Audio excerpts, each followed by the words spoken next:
बबाकडे मा हे सांगायचे लक्षात.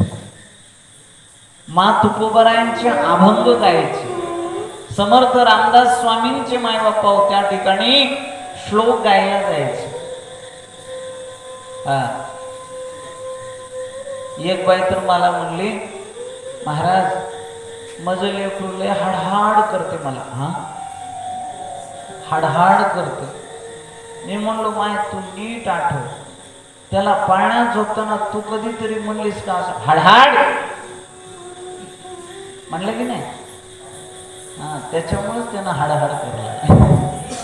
मला सांगायचं असं, लेकराला कसं घडवायचंय, त्या लेकराची पहिली मायबापा मार्ग दाखवणारी सद्गुरू कोण असेल तर आई असते. लक्षात.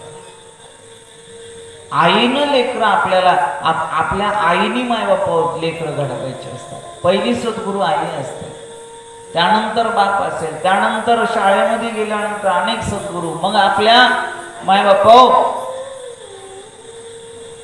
आपल्याला मंत्र देणारे आणि आपल्याला मायबापा मंत्र देऊन भगवंताच्या प्राप्तीचा मार्ग दाखवणारे भगवंत या ठिकाणी साक्षात सद्गुरू मायबापा.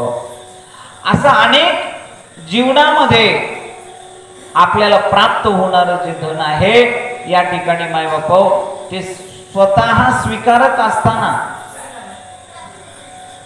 आपण या गोष्टीचं ध्यान ठेवणं गरजेचं आहे. जे मायबापा की भगवंत परमात्मा कशासाठी आपण ऐकायचं, हे कथा कशासाठी ऐकायची, की आपल्या जीवनामध्ये आपल्या जीवनातील वाटचाल आपली कशी असायला पाहिजे. मायबाप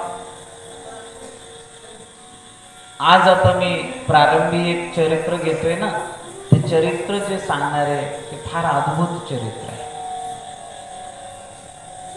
मला काल जाता जाता कोणीतरी विचारलं, सचिन भाऊ होते सोबत माझ्या, महाराजजी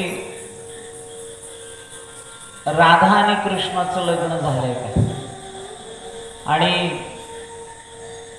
राधा ही मूळ कोण आहे, हा फार गोड प्रश्न आहे बरं का.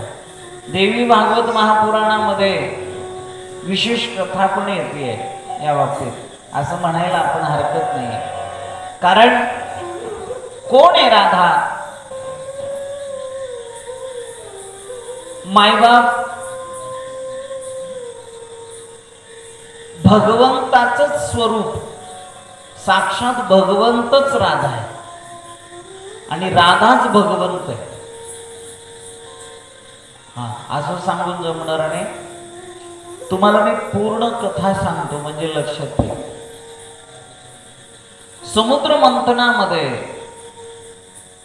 ज्या वेळेला मायबापा अमृत कलश प्राप्त झाला, अमृत कलश मायबापा तो दानवांनी हिसकावून घेतला, पळायला लागले. देवादिकांनी पुन्हा त्यांच्याकडून घेतला, ते पळायला लागले.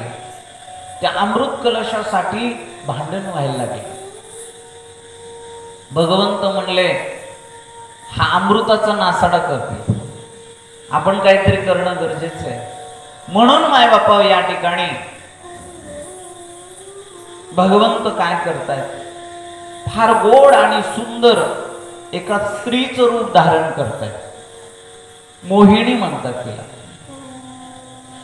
ज्यावेळेस मोहिनी अवतार भगवंताने घेतला, त्या मोहिनी अवताराला पाहून सर्वजण भाळेवर का, भगवंताच्या त्या स्वरूपाला पाहून सर्वजण भाळले. कोणाच्या मनात काय येऊ लागलं, कोणाच्या मनात काय येऊ लागलं. कोणती देवता असं म्हणत होती की ही माझी पत्नी असायला पाहिजे होती. कोणी म्हणे नाही नाही ही पत्नी नाही तर नाही, निदान आपली सखी तरी असायला पाहिजे होती. कोणी म्हणलं ही दासी असायला पाहिजे होती. कोणी काय म्हणते, कोणी काय म्हणते. फक्त एक सूर्य नारायण भगवान मायबाप त्यांच्या मनात असा भाव प्रगटला, किती तेजस्विनी स्वरूप यायचं, किती सुंदर दिसते ही, एवढी तेजस्विनी, ही तर माझीच कन्या शोभल. पितृभाव मनामध्ये प्रगटलं. लक्षात घ्या. कोणाच्या? भगवान सूर्यनारायणाच्या मनामध्ये पितृभाव प्रगटला आणि माझ्या भगवंताने ओळखलं. एक सांगू का, तुमचा राजसी भाव जो आहे, मी माफी मागून बोलतो, मी काय असं पाहिलं नाही, पण एक तुम्हाला कळावं म्हणून बोलतो. काही काही वेळा आहे ना स्पर्धा होते बरं का बाबा. कशाची? हां, त्यांना अशी आरती केली ना मग मी त्याच्यापेक्षा भारी आरती करतो. ही स्पर्धा आहे, हा अहंकार आहे, हे राजस विचार आहे. हा तसं नकोय.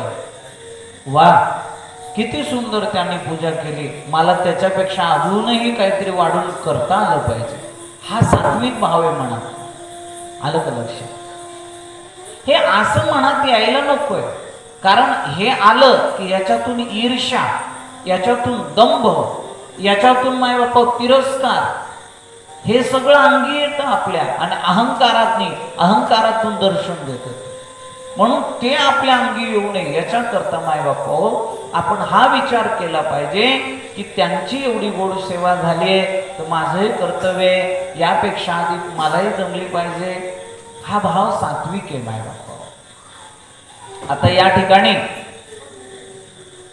भगवान सूर्यनारायणाचा भाव मनामध्ये प्रगटलेला